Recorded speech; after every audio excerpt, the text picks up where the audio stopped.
Welcome back to the show. We're very excited about today's episode. It's going to be a little bit different. Instead of just listen to me rant about sports, we've got our first interview today. We are going to be talking about sports related anxiety. Everybody gets nervous in sports. That's nothing's uncommon about, before a big game, getting the butterflies. But sometimes it's more than butterflies. Sometimes it severely impacts a person's athletic performance, their enjoyment of the sport, and their overall quality of life. If you're having an issue where every practice, a kid or an adult is extremely nervous, that's a problem. You don't want to have to be living like that. So today on the show, I have a friend of mine from way back, Michael Schiferl. He is a licensed clinical family and child therapist, and he is going to be able to give you a lot more expert opinion on ways that parents and coaches can identify this type of problem with children, what some things they can do to help that. If you are a person who suffers from this, we are going to see, are there some things that you can do to help mitigate some of those problems? And I'll also give you a little bit of a background with me, my experience with this topic, and why it's important to me. So, Michael, thank you very much for joining the show. Yeah, thanks for having me. I'm excited to be here. So, Michael, tell us just a little bit about yourself, what you do.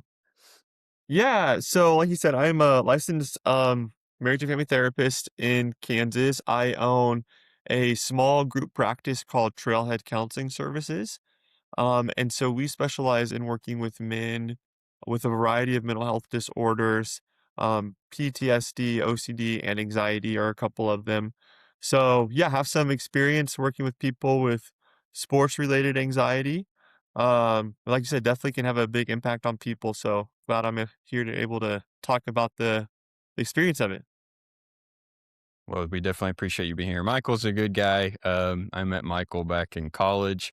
He was actually my roommate's friend going to a different school, and paths crossed several times, ended up both being groomsmen at his wedding. That was fun. So it's been a minute since me and Michael have Yes. been even virtually in the same room, but we're excited to have the conversation today. So I'll just give a little bit of my experience with this. I am a person who has always struggled with anxiety in general. As a kid, I didn't have any idea what that was. My parents didn't know what that was. Everyone could tell there was, something a little bit amiss. It was very clear to my parents early on that I had OCD, but nobody really knew what was going on. It was just, oh, Nathan gets really nervous. Nathan gets worked up about things. Nathan worries. And it- typically in sports, because that's primarily what we're talking about, I loved sports. I've been a sports crazy my whole life. That's all I wanted to do as a kid. I wanted to be a professional NFL player. I spent all my time pretty much when I wasn't, doing normal kid things, watching Power Rangers or whatever. I played football. And even if I lived in a neighborhood where there weren't any kids, sometimes I did, I would just go out and throw the football and run and try to catch it myself. That's what I wanted to do and what I loved. And I was a relatively athletic kid. I probably wasn't going to make the NFL, but I could have been a decent football player or other sports. But what I always ran into was I would get what we just called nerves. And I would get to the point that, I remember my mom was going to take me to a race one time, like a mile run or something for a kid. And I was getting so sick to my stomach, I just had to stay home. Mm, And I had stuff like that happen frequently throughout my life as a kid and all the way up into high school and everything. And where it really got to the point where it was disrupting my quality of life was when I was in high school and I was playing football. I started my practice and everything before the season going pretty well. And then all of a sudden, I just felt sick all the time. And we could not figure out what was going on. and I started losing a lot of weight, and I could not catch a cold. I went from playing relatively well to it went beyond the typical anxiety, typical nerves that I felt, which for me, it wasn't just games. It was every practice, every workout, every warm up, everything. I was just as tense as I could possibly be. And it got to the point where like I couldn't catch anything. I couldn't do anything properly on the football field. And I ended up losing over 20 pounds in a few months. And so I just kind of got to the point where I just couldn't do anything. And where it really reached a head for me was I was in a junior varsity game as a freshman, and I was playing cornerback, defensive back, and I hated playing defensive back or wide receiver because I felt like all the eyes were on me. Mm, If I played a position that was like in middle school, I had played on the defensive line, that I was totally comfortable with. Like yeah. I didn't feel like the entire game rested on whether I made a tackle or not. But at corner, you miss the tackle or at safety, the guy's gone. And so I was just freezing. Every time I would go to make a tackle, I'd say, well, the guy can go left, he can go right, he can run into me. I don't know what to do. I would just get paralyzed, and the guy would go around me and get a huge gain. And I had that problem pretty much anytime I played defensive back. And so we were at halftime of that game, and one of the coaches got onto me pretty good in the huddle. What are you doing? Why aren't you making the tackles? And I was a very quiet kid. I never back talked. It was yes, sir. It was no, sir. I barely spoke. I finally had just reached this breaking point where I was so frustrated that I just kind of shot back at him and said, "You think I'm trying to do this? Mm, You think I don't want to make the tackle?" And he looked really shocked, that I had come back at him because I didn't ever say anything. And he just left me alone after that. And I ended up kind of developing a relationship with him a little bit, that he kind of helped me out with some things later mm, on down the road a little bit. But I think he could see, okay, something's wrong. This isn't normal. And I kind of reached this point, and I won't go into this too much, don't want to be overly personal, but that this became a thing that was severely impacting my life and my mm, quality of health. And what I felt was I let my teammates down. And that's how I felt every time, was that the weight of the world was on me. And if I didn't do well, we were going to lose. My teammates weren't going to like me. I wasn't going to go to play college football every play, every practice, every mm, throw. And so I got to a pretty dark place, to be quite honest, especially after that game, and was really struggling with what I would call depression. What kind of has helped me and helped me at that point in my life was largely faith.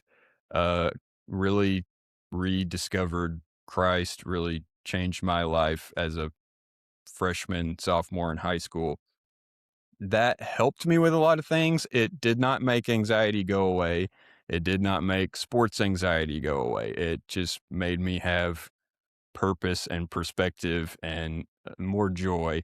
And so, but going forward, I still struggled with sports anxiety. I had a situation, I think it was my sophomore year, I decided to run track. I was at a different high school at this time. I had a track meet where I did not do as well as what I should have. And my old football coach from the other school was there with his team.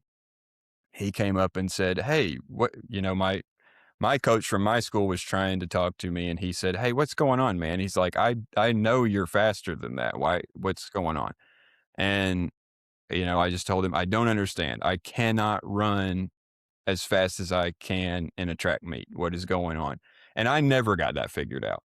My whole time in high school, I never got it figured out.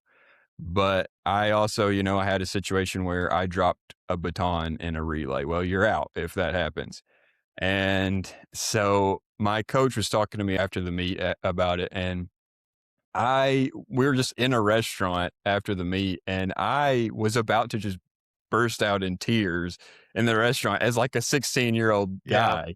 Yeah. And I was like, I just, eyes are water and everything. And he just looked at me. He's like, it's okay. Like it's not that big a deal. And, this was just something that went on my whole time through school. I still struggle severely with anxiety. It has gotten better with sports as I've aged. It's not as important, everyone's not going to hate you if you mess up.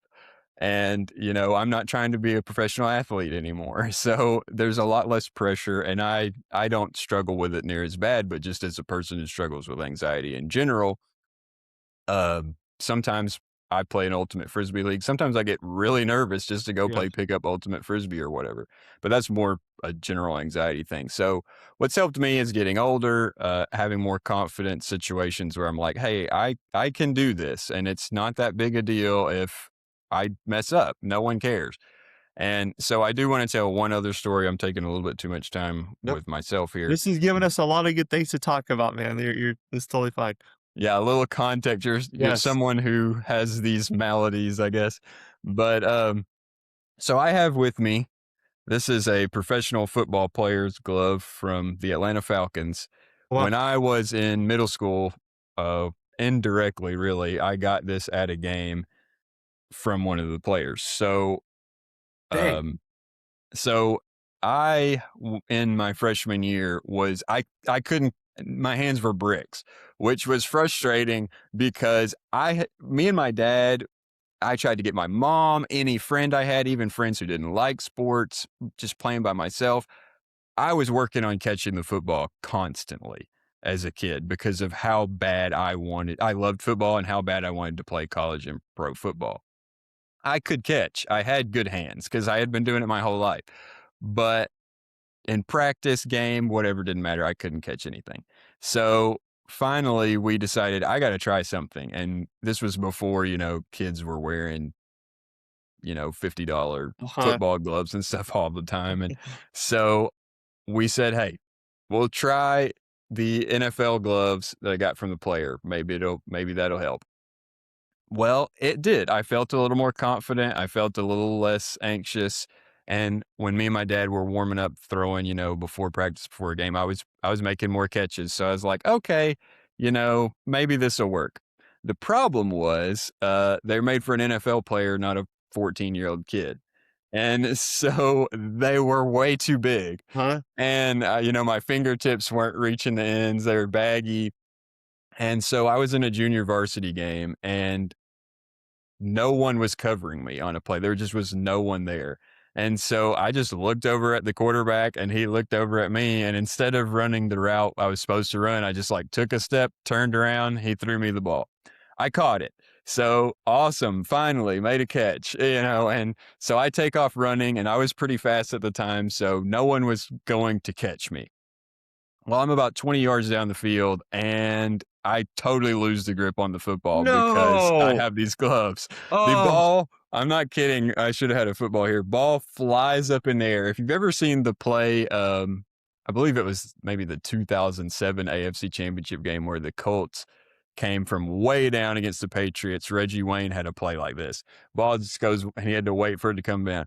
Ball just sails into the air. I have to just stand there and wait for the ball to come back Oh, down. no. I get the ball, take off running again. Well, problem is then everyone's had time to catch up to me. So I make it to about the 1 or 2 yard line. Guy start jumping on my legs, grabbing me and everything. I am fighting for dear life to get into the end zone because I literally never scored a touchdown in high school football. Oh, So I man. was fighting for everything I was worth to get into the end zone, and there's It's just so too many close. guys so close, and they tackled me right at the goal line before I Oh, could get in. And it man. was all because like if I hadn't had this situation and hadn't been wearing the gloves, I would have just scored a touchdown, but I was so anxious. I was like, I need something to help me. Yeah. So Totally. anyway, little funny story there. And, you know, that's a situation where I didn't have the high school football career I wanted. And I ended up quitting football after my freshman year. I went to the other school. I mean, what was the point at that point? And I also like football eats a lot of time. And because faith had become so important to me at that point, I wanted to make sure I could go to all the church stuff. Sure. And so I was like, this is what I'm going to do now.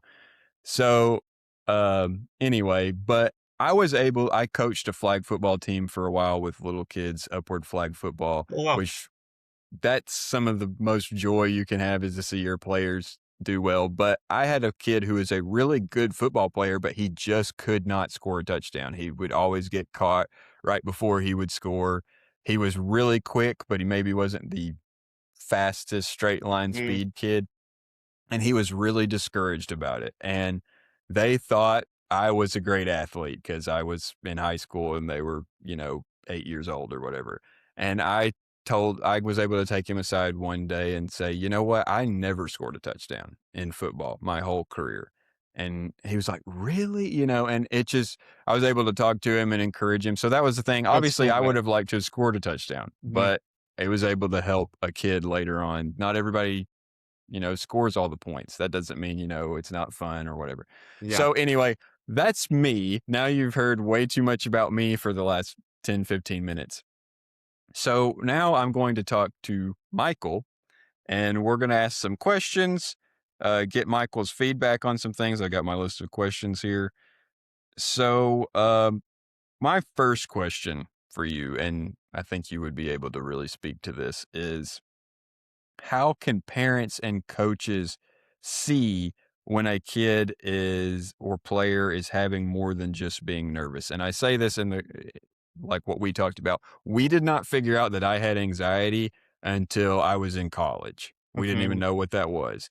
And I started having panic attacks. I thought I was having heart attacks. Yeah. I thought I was dying. And Yes. so I had no idea what was going on. And that is when I figured out, okay, this is a thing called anxiety. A lot of parents, especially back when we were kids, didn't know what this was. Now it's a little more prevalent, but so how can a parent, a coach, or even an athlete themselves pick up that I'm not just nervous? This is something that I need to get checked out. Yeah. Well, dude, first of all, thanks for being so vulnerable and sharing your story about that sports anxiety. And I think those are such common experiences that, we don't realize other people are feeling the same way uh, as we are. Especially, I always say, anxiety attacks what you care about most. And so when you're in middle school and high school, sports feel like the most important thing in the world. So that makes sense that it was showed up for you in such big ways when it was something you really, really cared about. So, and I'm glad, man, you've been able to find some relief from that, even though you still struggle with some generalized anxiety. I'm glad sports have become enjoyable for you again. Yeah. So, with your question, so I guess there are a lot of things people can look out for. One of the things that we typically or people typically wouldn't think about when it comes to anxiety is checking for somatic symptoms or like physical symptoms. So you'd mentioned, Nathan, like, getting so upset that you would feel sick to your stomach.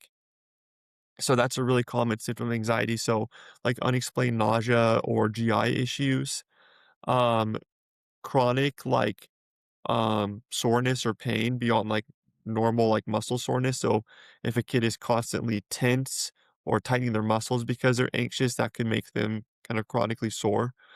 Unexplainable fatigue. So if your body is in that fight or flight mode all the time, you're going to be really tired beyond what you would typically expect for even like a high school or middle school athlete.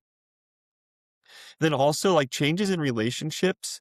If you notice like your son or daughter or an athlete distancing themselves from people they care about, a lot of times that can be because of anxiety or depression, and also changes in like appetite. So high school athletes should be eating a lot. If there is a athlete who is picking at their food or, you know, not eating very much, that could be a sign of anxiety as well. So those would be like more of the physical things we look out for. Some of the mental symptoms of anxiety. So something you experienced, Nathan, was called catastrophizing. So making a mountain out of a molehill. If I don't perform at 110% in this practice, it means everyone is going to hate me. I'm never going to be in the NFL. If someone is saying things like that, that is their anxiety taking a small, small problem and turning it into, this horrible dilemma. So that's a really common sign of anxiety. Um, Also just kind of fixation on like the night before a big game or practice. If that seems like the only thing they can think about, or um, they're kind of ruminating on it, like they aren't able to take their attention somewhere else, that's probably a good sign they're struggling with anxiety as well. And then last thing I'd say, I guess similar to your experience, Nathan, if it just seems like they're not enjoying the sport, like they're a passionate athlete, they love the game that they're playing, but when it comes to actual practices or competitions, if it just seems like they're not enjoying it, there's probably something more going on than just, I'm a little nervous about this. It could be that anxiety is taking something that should be a lot of fun and turning it into a miserable experience for them. Yeah, and as you were saying that, I'm nodding and stuff because it's like every bit of that, was like, "Yep, yep, Yep, yep, yep," yep. felt that, felt that. I ended up, my season got ended prematurely because I was having so many problems and so much pain and stuff, Yeah. and, it's not like I had been hit excessively, it was Yeah. just, and so, yeah, I mean, and the lack of appetite, the fatigue, like I said, just felt like I was sick all the time, Your weight loss too, like unexplainable weight loss, like 20 pounds is pretty Yeah, significant. Yeah. I had gotten up to so in spring practice when we were weightlifting and stuff like that a lot as a freshman, I had got up to, like I think they finally weighed me in at 147. Mhm. By the time we weighed at later in the year, which is not totally uncommon to lose some weight during the season, Sure. but, I mean, when you're 14, 15, you shouldn't be losing a lot of weight, Right. and I was in the 120s, Yeah. and Yeah, so it that's was significant. like, that's a lot of weight loss in a Mhm. few months or whatever. So, yeah, all of that definitely makes sense to me, and it does. It totally just steals the joy of the experience, and that's something that as a person with anxiety, I like what you said about it attacks what you care about most. For sure. It's Yeah. always seemed that way for me. Stuff that I care about a lot is what I get fixated or worried about, or it met something, for me, it just as a person with general anxiety, like it might be like something you really enjoy, or Mm. say you want to buy something or whatever. It'll be like, no, don't buy that. Or don't, it just really fixated on don't enjoy the things that you enjoy. Yes. And that's Well, not especially too, normal, like, as Christians, like, it's very common for anxiety or OCD to attack our faith too, which I always tell people that's a sign that, like, you really care about this and love Jesus, but, that can make even faith feel really, really hard when your anxiety is starting to attack that. Yes, and that's something for me Yeah. that's been, and I don't wanna make the whole show about me, everybody, Oh, but you're I good. I'm just a lot of you out there and a lot of your kids and your athletes and stuff are going through this, Mhm. and they're not talking about it, or you don't understand it or whatever. I'm trying to tell you as somebody who has lived it, that it can really mess up your life, and OCD, anxiety, that's something that really messed with my faith. So my ninth, 10th, 11th grade year, faith was really, really big for me. So that then later became a thing where all the obsessions, all the anxiety started becoming centered around faith issues, moral issues, things like that. And it's just exhausting. I mean, and it Yeah. makes it hard to want to read your Bible, hard to want to pray, hard to want to go to church and worship and things like that. And whatever it is that you like, that you care about, anxiety and OCD can take that from you if you allow it to. And a Absolutely. lot of times you can feel completely powerless to stop it. And so you might have a child or an athlete who you're like, what is going on? They might have some stuff going on in their head and in their heart and really their body that, is really heavy, and they might need you to take some initiative or whatever. But Nathan, I will say this too, this is a hill that I'm willing to die on, and there are probably other Christian therapists who would disagree with me, and that's okay. Like, I wanna be amicable to them, but You said that your faith didn't make your anxiety go away, and I've heard a lot of people who have experienced harm because a pastor or another therapist has told them, this is a sign that you lack faith or it's a sin issue. In my opinion, that's just not true. Um, a lot of research shows that anxiety is multi-layered, complex, a mixture of genetics and your personality and the environment you grew up in. And so just because you are a Christian with a solid faith does not mean that you will never experience anxiety or OCD or other mental health struggles. So that's my little 30-second soapbox that again I could talk all day about that. But yeah, again, that's something that I just want to put out there. I that can make the symptoms you're having feel so much worse when you question, like, is this because I'm not faithful enough or I don't love Jesus enough? And, you know, there's there shouldn't be a place for that sort of shameful narrative when it comes to mental health. Yeah, and I'm glad you said that. Like, I've heard that from pastors and people before, oh, all that should go away. All anxiety is a sin. And in a way, anxiety can be a sin. Sure. Worrying can be a sin. But there's a difference in just, worrying about something or, not trusting God. And this thing that kind of seems beyond Yes. what you have any control over and your body having these physical responses that you're not aware of. A lot of times for me it wasn't conscious thoughts, it's not conscious thoughts now, it just is, you know and it can be things, your diet can impact it, For sure. anything can impact this type of thing. There is a biological element to anxiety and everything. And so I totally agree. Obviously, I'm not the expert, but you know, Yeah. just because you're a Christian doesn't mean you're gonna not have anxiety at Yeah. all. Well, in some ways you are the expert because you have the lived experience of it. Like you have gone through it and are sort of on the other side. So you do have some expertise in like, actually living it. Yeah.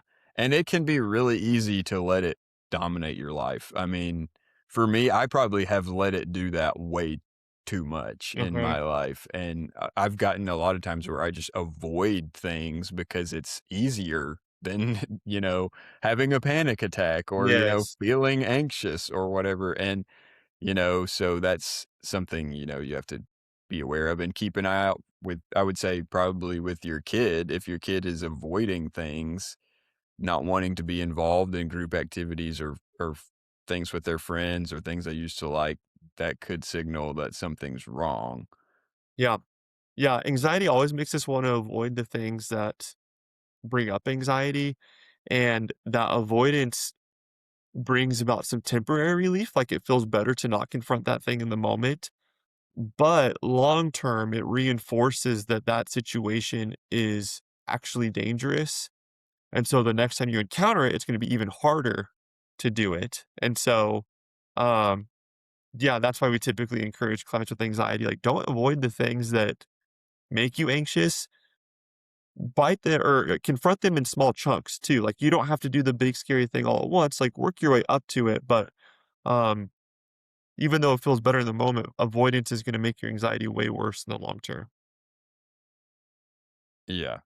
And I mean, that would probably make sense with a lot of things. I mean, whether it was anxiety related or what, if you refuse to address something or refuse to do something that you're afraid of, that it's only going to get worse. It's not going to go away. Uh, So this is a little bit of I'm getting a free therapy session here, but anybody who really knows me knows that I'm bad about that type of thing. I'm not a very social person, but um, another question I have is, what are some tools for managing sports related anxiety players can use, whether they're kid, adult, whatever? Yeah, that's a good question. So, there are a lot of different techniques that you can use, and typically a combination of them is helpful. What works for one person isn't gonna necessarily work for another, and so I'll tell clients it's kind of like throwing cooked spaghetti at the wall. We're gonna throw a bunch of things at it and see what sticks for you. So, there's I kind of break it down into two different categories. There's what we call above the neck anxiety. So that's like the thinking or overthinking, catastrophizing, ruminating, racing thoughts, all the anxiety symptoms that are in your head. And then there's the below the neck anxiety, more of the somatic symptoms, sick to your stomach, sweaty palms, heart racing, those sorts of things. So, with the above the neck anxiety, a large part of what we focus on is changing the way that people interpret their anxiety. Anxiety feels really scary and unpleasant. And so, it's normal when you start to feel anxious to try and figure out what's wrong? Why am I feeling this way? Am I in danger? Those sorts of things. What we try to reframe anxiety as is it's an uncomfortable feeling, but it doesn't necessarily mean anything is wrong or that you even really need to pay attention to it. In doing that, we can kind of break the anxiety loop where people start to get anxious about being anxious. Instead of being anxious about being anxious, they move to a place where they notice anxiety as an unpleasant sensation, turn their attention elsewhere, and just kind of let it be. That doesn't make anxiety go away altogether. We can't do that. We need anxiety to a certain extent, but it does take away some of the worry, again, the anxiety about being anxious. So that's kind of above the neck anxiety. Reframing your relationship with the anxiety is something that is unpleasant, but not necessarily harmful, and not necessarily something we need to pay a lot of attention to. Below the neck anxiety, we do more physical interventions to help with those physical symptoms. So one of the best things you can do is diaphragmatic breathing, or we call it belly breaths. So slowing down your breath, and as you breathe in, pushing your diaphragm and your stomach out, and then as you breathe out, letting your stomach fall back to its original position. When we're anxious, we typically take short, shallow breaths into our chest. Kind of like if you're hyperventilating or if you get like startled, you'll take a quick breath in and your chest is going to raise really quickly. That type of breathing is signaling to your brain, even subconsciously, that we're stressed, we're anxious, something is wrong. And so your brain's just kind of humming with a low level of anxiety. If you are intentional about changing the way you breathe, slowing it down, and again, taking those belly breaths, that's going to start to signal to your brain, oh, your body's relaxed. That must mean our environment is safe and we can calm down. Um, Sometimes like short bursts of intense exercise will also help with anxiety. Really sudden temperature changes, so specifically cold exposure. So splashing cold water on your face, taking a cold shower. I've had people talk about holding cold lemons or frozen lemons.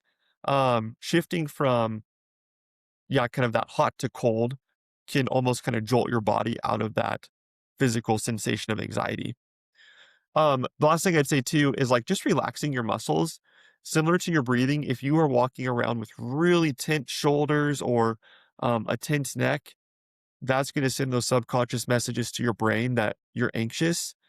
And so if you spend a couple minutes just relaxing the muscles in your body, starting with the muscles in your face, working your way down through your torso, through your arms, your legs, down to your toes, that can help your body calm down and feel less anxious too. Does that all make sense? Oh, totally. Yeah, that's all really good stuff. And I definitely never heard about like the cold lemons before. And Yeah. one thing that I will say is that is the temperature thing for Mhm. me has always I get more anxious when I'm hotter, Yep. especially inside. Like if I'm hot in a room or whatever, I'm gonna be a lot more anxious For than if sure. I were cold or whatever. And one thing, I don't know if this would be with the same type of deal with anxiety, sports anxiety, but something when I've been going through OCD therapy before was and I don't do it near as much as I should. I am not good at these types of things, but is these grounding techniques. So what one of my previous therapists had told me to do was say you're on a walk. Just let your observations be what are your senses Yes. telling you? Mhm. and then don't make a judgment about whether that's good or bad, which is very difficult to do if you have Yes. anxiety or OCD. Just observe them. What do I smell? What do I feel? What do I hear? So you can say, I hear this bird, or I hear that bird, or I hear the sound of my foot going on the sidewalk, or I feel the heat. And maybe I don't like it. Maybe I do like it, whatever. But you just observe as a third, Yes. almost a third party. Is that something you think would be helpful in this type of circumstance? Yeah, 100%, man. Like I imagine, like someone on the football field and they're feeling really anxious about the next play.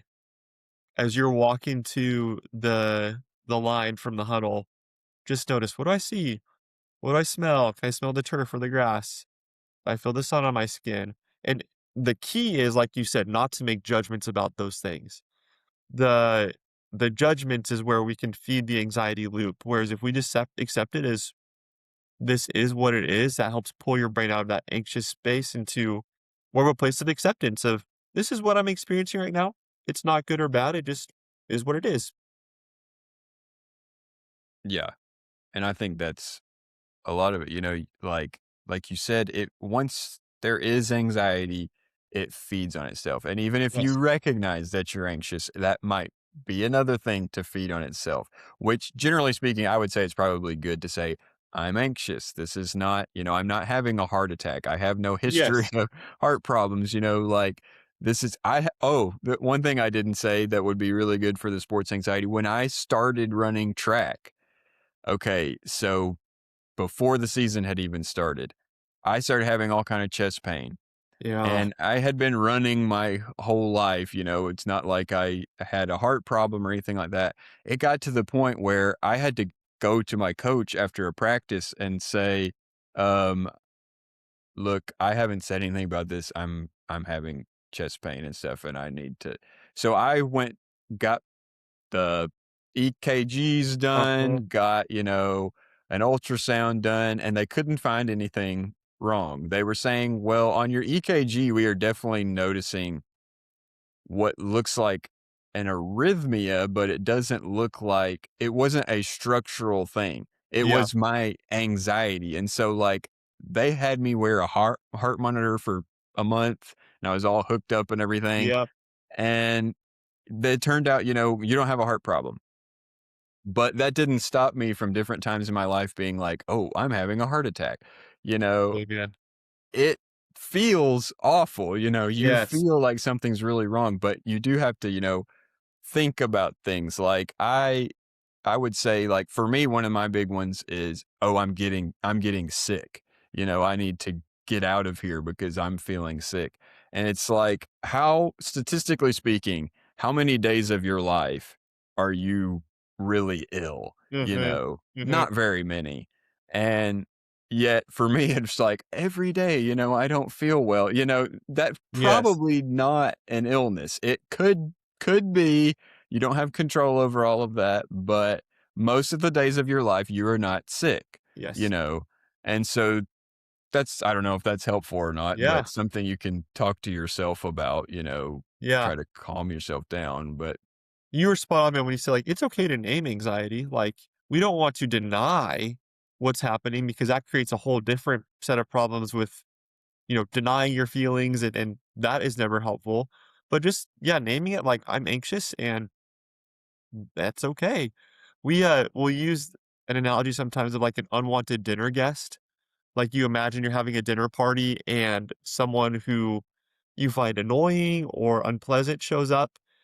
If you spend the night trying to keep them away from your friends and family or trying to avoid them or trying to get them out of your house, you're gonna waste a lot of time and energy when you could be spending it just enjoying the party and accepting, like, "That person's here.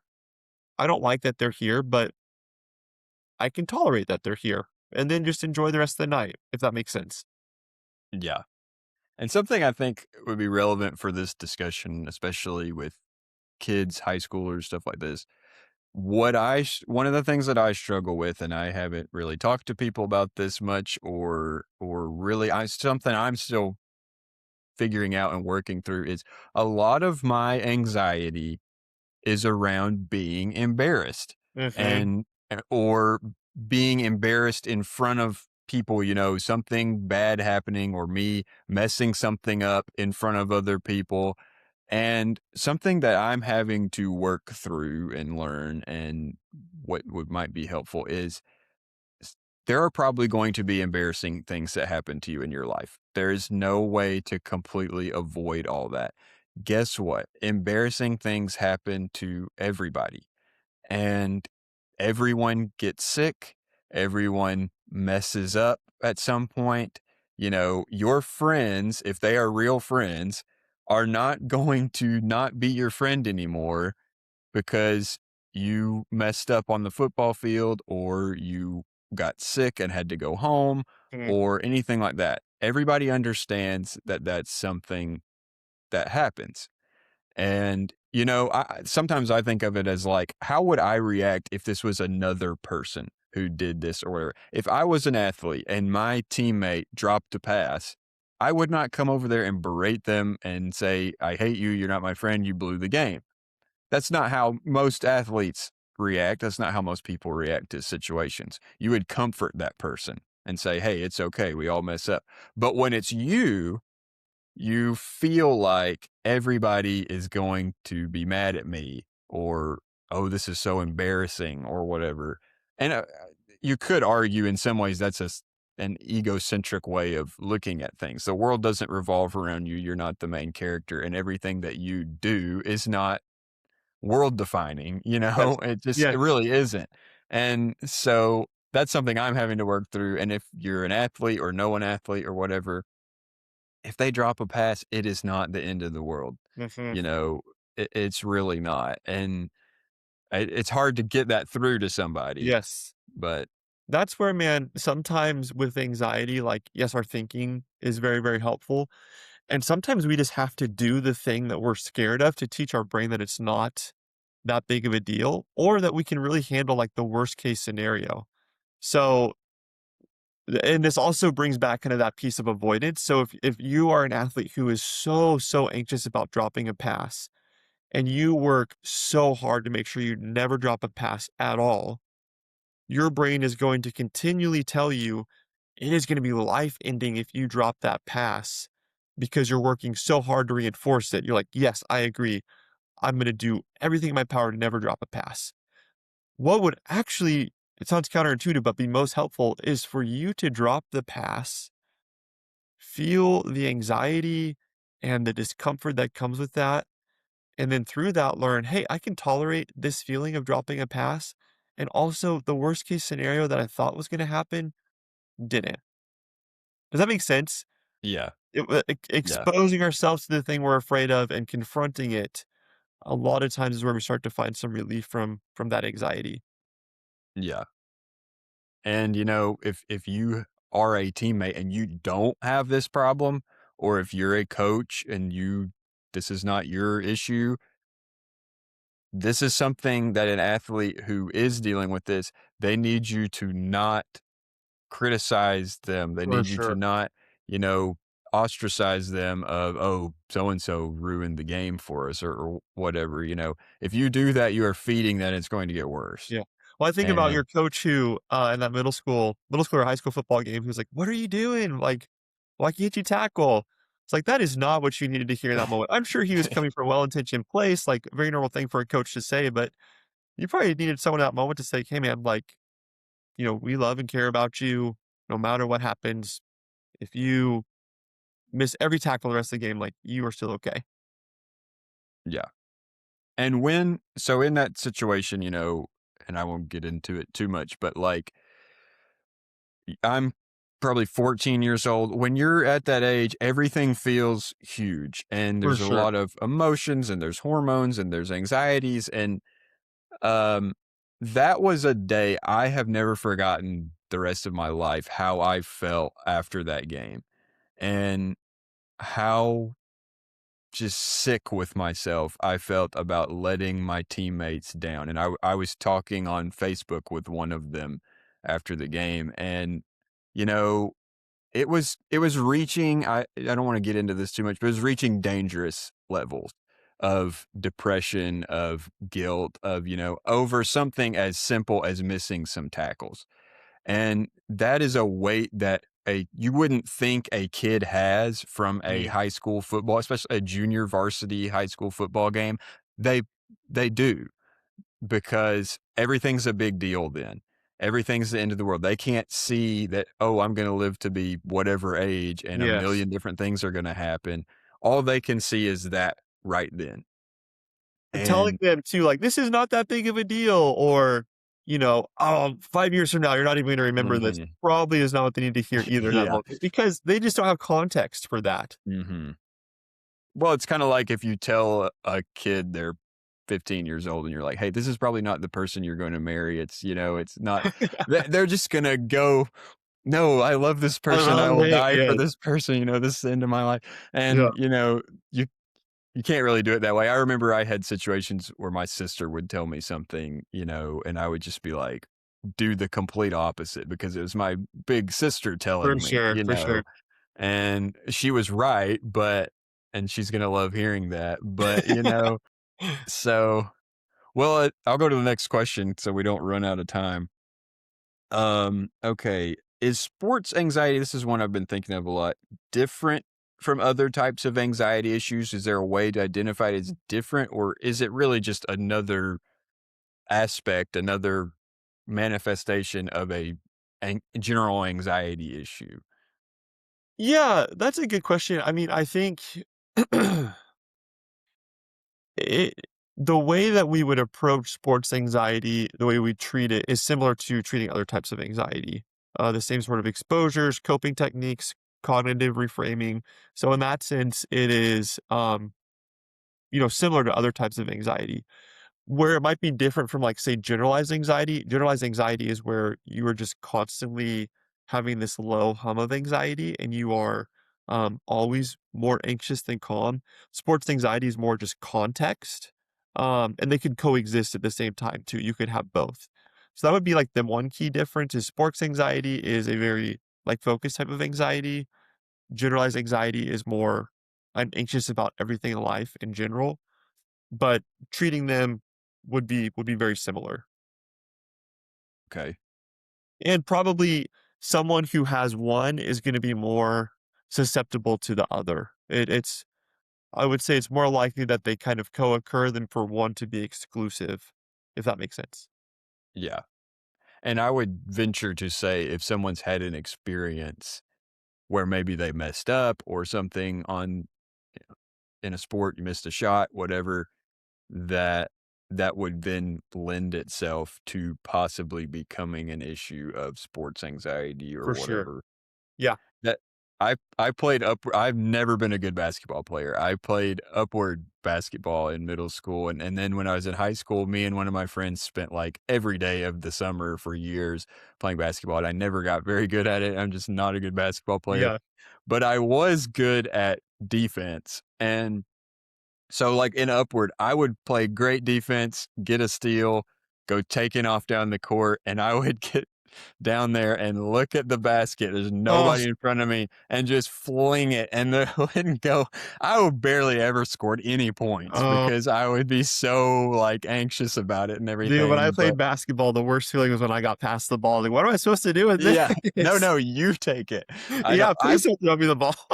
I was playing pickup basketball with some guys from the church a year or 2 ago, and every time I got the ball, I would just pass it. I much prefer to just pass the ball, and I Uh-huh. remember I passed it, a guy who's really good passed it back to me, I passed it again, he passed it back to me, and he's like, "Just take the shot," and I No. shot it, and I hit a 3, and I Oh, just tried to play it off all let's cool, go.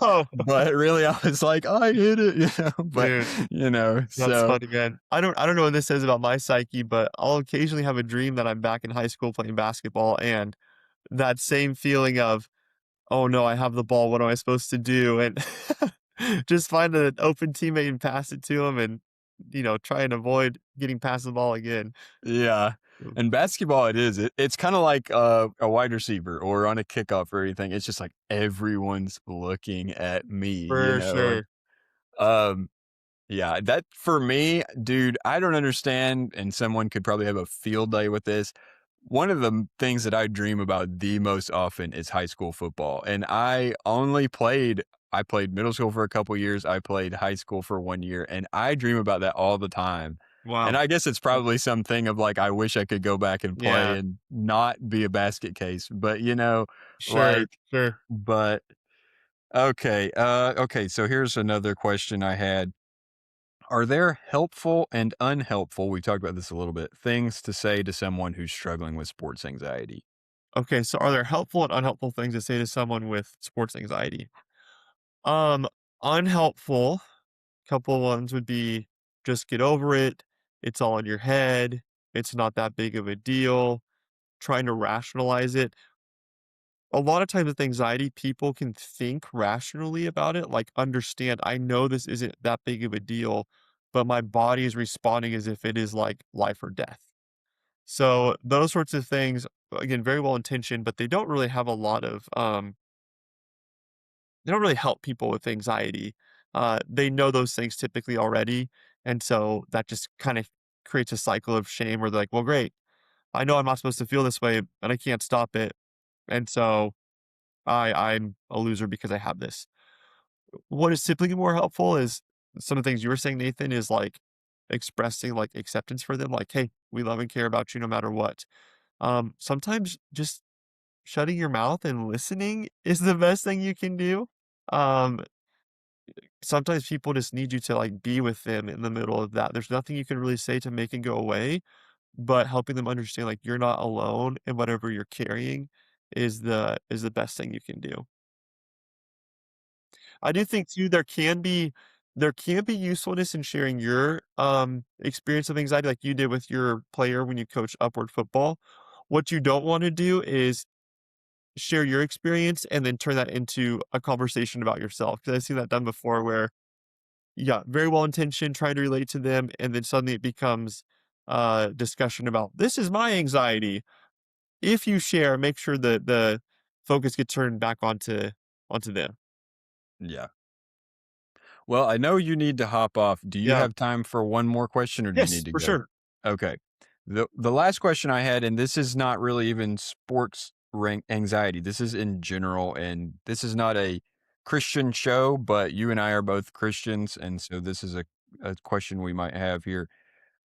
If you, a friend, a child, whatever, say you are a Christian or some other person of a religious background, a lot of parent or even not, a lot of parents and athletes, kids are afraid to go to a therapist, psychiatrist because they might be given bad advice. There are people out there who will I don't want to get into politics, but this has become an issue in the political realm of you send your kid to a therapist and they might diagnose them with a condition they do not have and set them on a dangerous pathway. What are some things you could say to a parent athlete about encouraging them to find a therapist if they're worried about that and how they could find a good therapist? Yeah, and that's a really good question, man. That's totally valid. Like, if I was going to send my children to therapy, I would want to send them to a Christian who shared our worldview, um, thought similarly about different issues, that sort of thing. So, makes perfect sense. I would say it's similar to anything in life. Like, there are going to be people in any profession who share your faith and who don't. And so the same way you would approach those sorts of situations, do your research. Most therapists will offer a free consultation to make sure they're a good fit for you. So ask them hard questions in that consultation. Make sure that they are answering ways that feel good to you and align with your beliefs. Um, and don't be scared of therapy in general. Like, we are here to help you guys. We do not have this hidden agenda. Um, yeah, we are in this field because we desire people to know Jesus and to have an abundant, flourishing life with these different skills that he's given us. And yeah, so I guess similar to anything, it's okay to do your research, find someone who's a good fit for you. One really helpful website is something called Psychology Today. It has a extensive directory of therapists in every state. And so you can filter based on the issue that you're having, your location, insurance. faith orientation, and so that can help you pare down pretty quickly who are some candidates for a therapist, and from there reach out, have that consultation, ask them hard questions that they should be able to answer, and go from there.